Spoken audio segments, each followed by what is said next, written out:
This court, having carefully considered the evidence brought before it, is of the opinion that Sergeant Joseph Hughes, RIC, Maynooth, was wounded at Maynooth on 21st February 1921 in an ambush by armed rebels whilst on duty, and that he died at Stephen's Hospital, Dublin on 22nd February 1921 from shock and hemorrhage following gunshot wounds. It was willful murder by person or persons unknown. Fractured. A family, a nation, a dream. April 1921.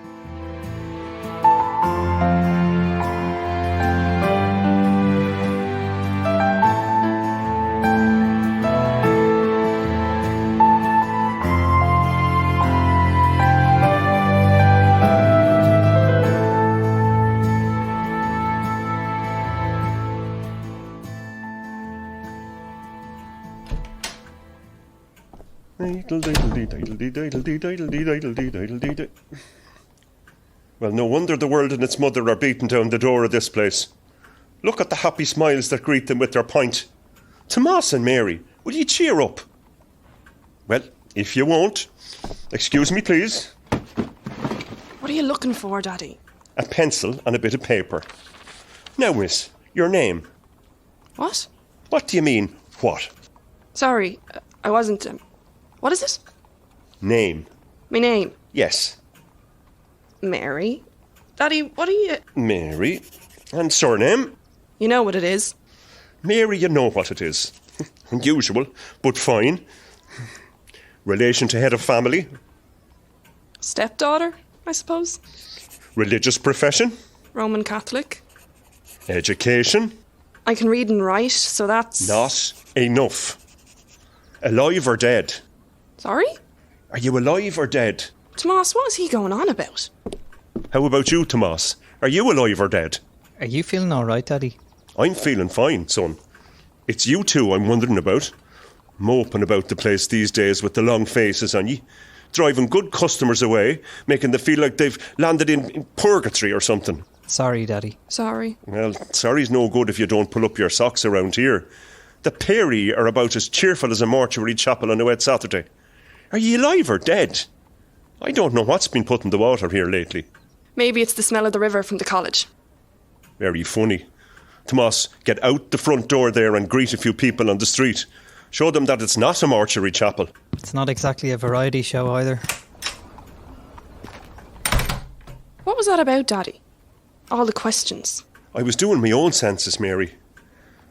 I was reading in the paper earlier that the lads up in Dáil Éireann have issued a solemn decree that no Irishman or Irishwoman was to give any information whatsoever to the British authorities, and that includes the census. I don't understand what the point is of the Dáil telling everyone not to fill in the census form. I mean, what does it matter? Just being awkward, I suppose. That's not it. It's too much information. I thought you were supposed to be outside drumming up business. Sure, there's nobody there to drum on. What do you mean, too much information? Think about it. The Tans and Oxys are hungry for informers. If everyone was to kindly tell the British census all the names and addresses of every man, woman, child and priest, do you think the authorities would just use that to decide where in Kildare to build another school? I never thought of that. But they have. They're letting on it's just another census, same as the last time. You might be right there. They're sneaky like that. It's the perfect opportunity for them. A crowd of gangsters is what the British are. In the paper this week, I read the English were saying that Irish cattle have foot and mouth disease, so they're putting an embargo on Irish beef. Well, that's not true, is it? We would have heard. Of course not. The paper said there's been no evidence presented anywhere, that it was all made up. Again, being sneaky. How can Mr. O'Sullivan or Paddy Dooley make a living if they can't sell their cattle? They can't. They just have to try to sell them wherever they can, along with every other farmer, but for a pittance this time. Maybe it won't be so bad. We'll have sirloin steaks for dinner instead of stewing beef for years to come. Well, that's the first bit of a joke I've heard from you in a long time. Yeah, well, there's not been much to joke about lately. Maybe you're just getting older and a bit more sense. I wouldn't be sure about that. Speaking of jokes, here's a good one I read in the paper. One of the fellas that does a turn in the Theatre Royal, Jimmy... something. What's this it was now? Was it about how all you do on a Saturday is read the paper? Don't do one of your bad impressions, whatever you do. Oh, yes. I was in the Hodges and Figgis the other day with me ma, and she bought me a book all about how ships are made. I wasn't sure about it myself, but as it turns out, it was riveting. Oh, God. Do you get it? Like, rivets. They use rivets, like riveting, to build ships. To join all the... We get it, Daddy. We get it. And why aren't you laughing? Let's just say, if I wanted someone to deliver a joke, I'd pick the post office rather than you.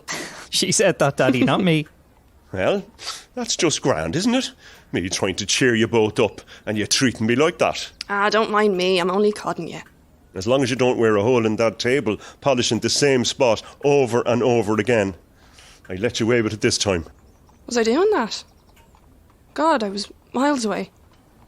Sorry. And you can stop sniggering too. Come on, let's get the rest of that stock in.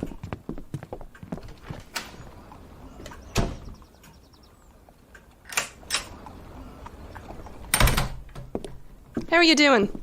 Grand day, isn't it? Not too bad now. I haven't seen you around here before. What can I get for you? I'll have a pint. Sure, why else would you be here? You look familiar. Do I know you? No, I don't think so. I'm just passing through, having a look around. Are you here to see the college? No. You're hardly here to see the sights, are you? Maynooth isn't bad, but it's no London or Paris, I'll have you know. No. But sure, there must be something good about it, I suppose, for people that live here. Ah, there is. There's the college, as I said, and the castle, and the Fitzgeralds of Carton, but they might not interest you. And here, of course, best pub in Maynooth. I'm sure it is. Are you going to be living here? No, I'm just on my way home. I thought I might stop here and see what it's like. Right, so. Do you see much of the present troubles here? Not much until recently. It's getting worse, though. Yeah, getting worse. I don't know how it's got to be so nasty. There's your pint. Thanks.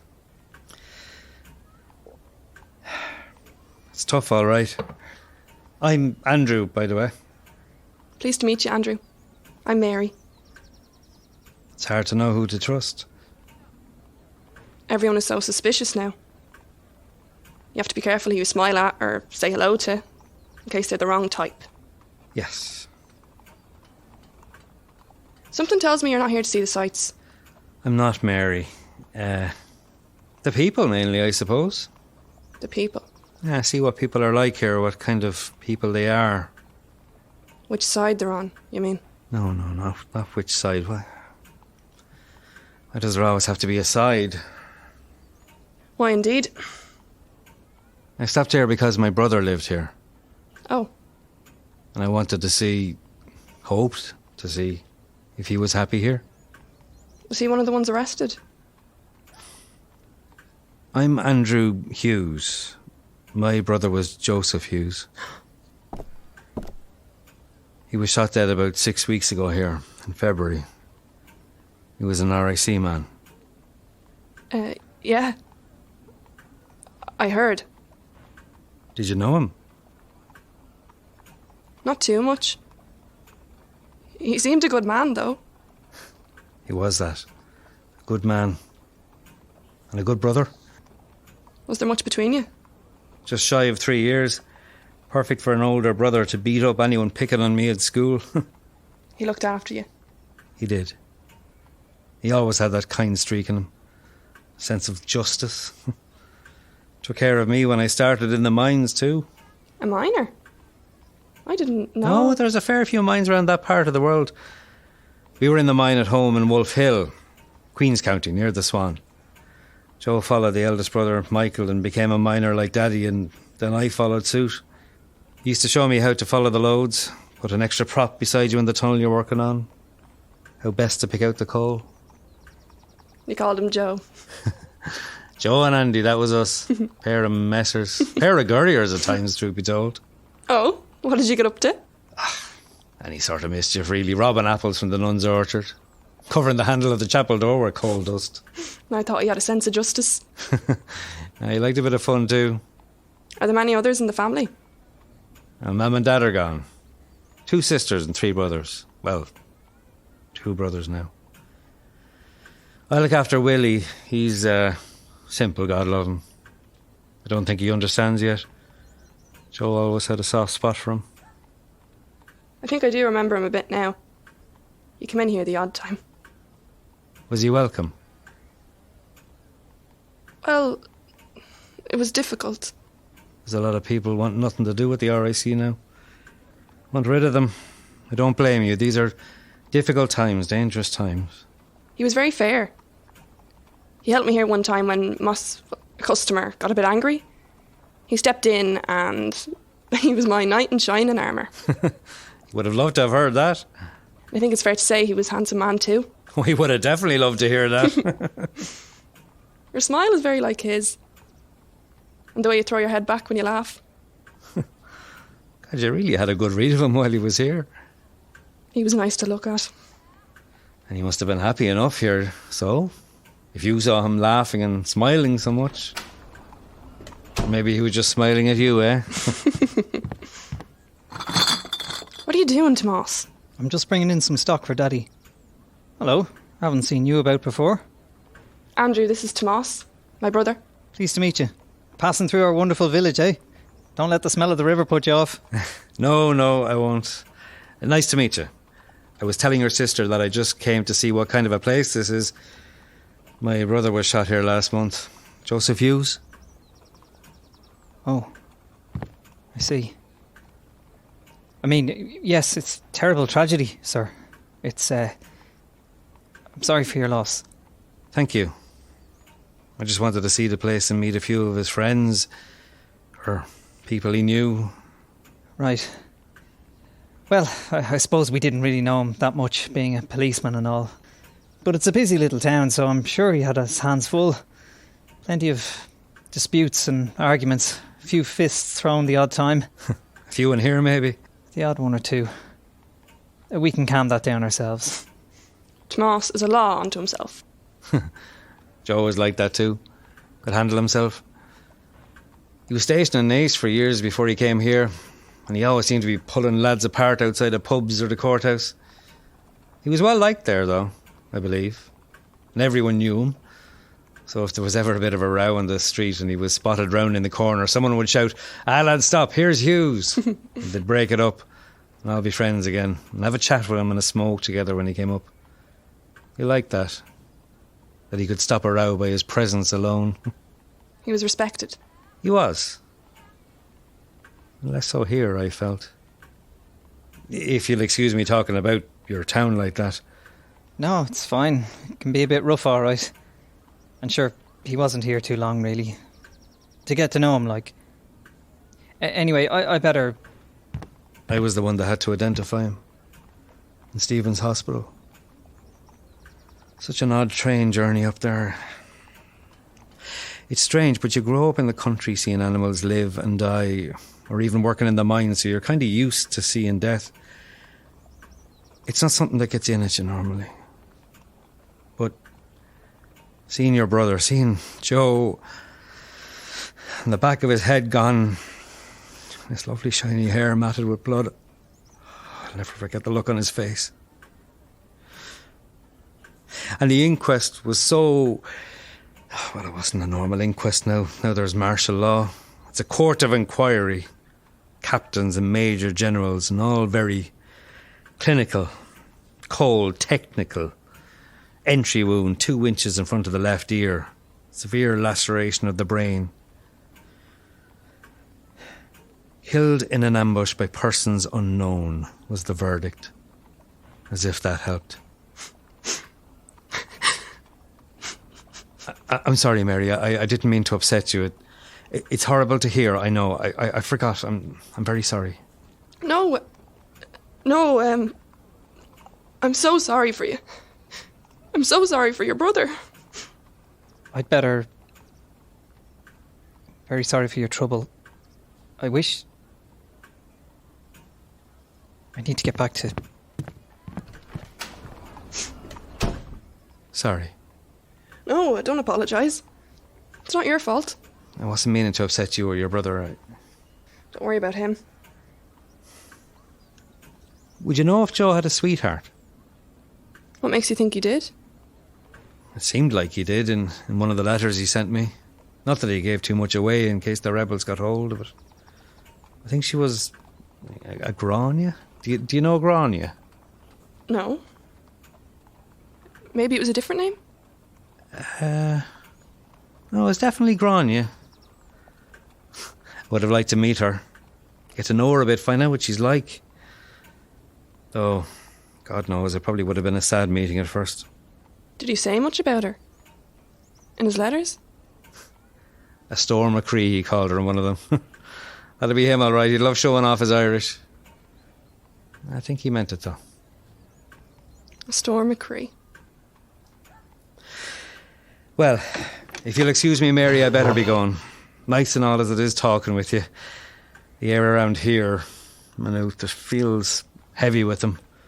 I think it might bring me down a bit if I stayed much longer. But surely you'd need something to eat before your journey home? I can get you something from the kitchen. There's some corned beef left over from No, please, look, I'm not hungry. The train is due soon anyway. You're very kind, though, for offering. There are kind and good people in Maynooth. If he had time, I think he would have liked you, Mary. I was, Yes? Mary, can you bring out the crate I left behind? I was sorry for your loss. It was a terrible loss. It's just heartbreaking. Goodbye, Mary.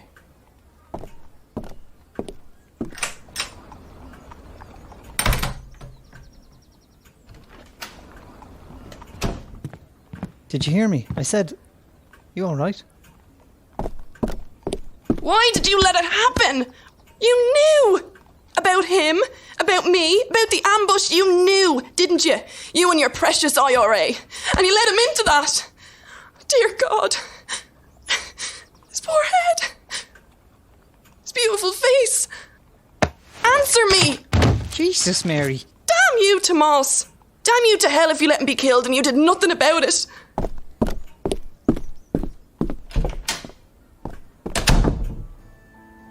Sorry, Mary.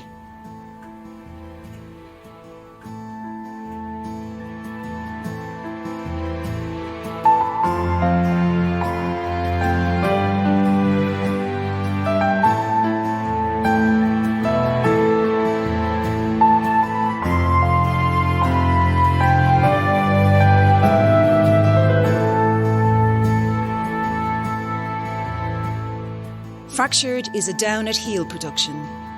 All episodes were written by Joe Bergen, Brendan Farrell, Claire Joyce and Martina Riley. Sound engineer is Brendan Farrell. Fractured is supported by Kildare County Council through a bursary from Creative Ireland. It is also supported by the County Kildare Decade of Commemorations programme and the Department of Tourism, Culture, Arts, Gaeltacht, Sport and Media under the Decade of Centenaries 2012 to 2023 initiative.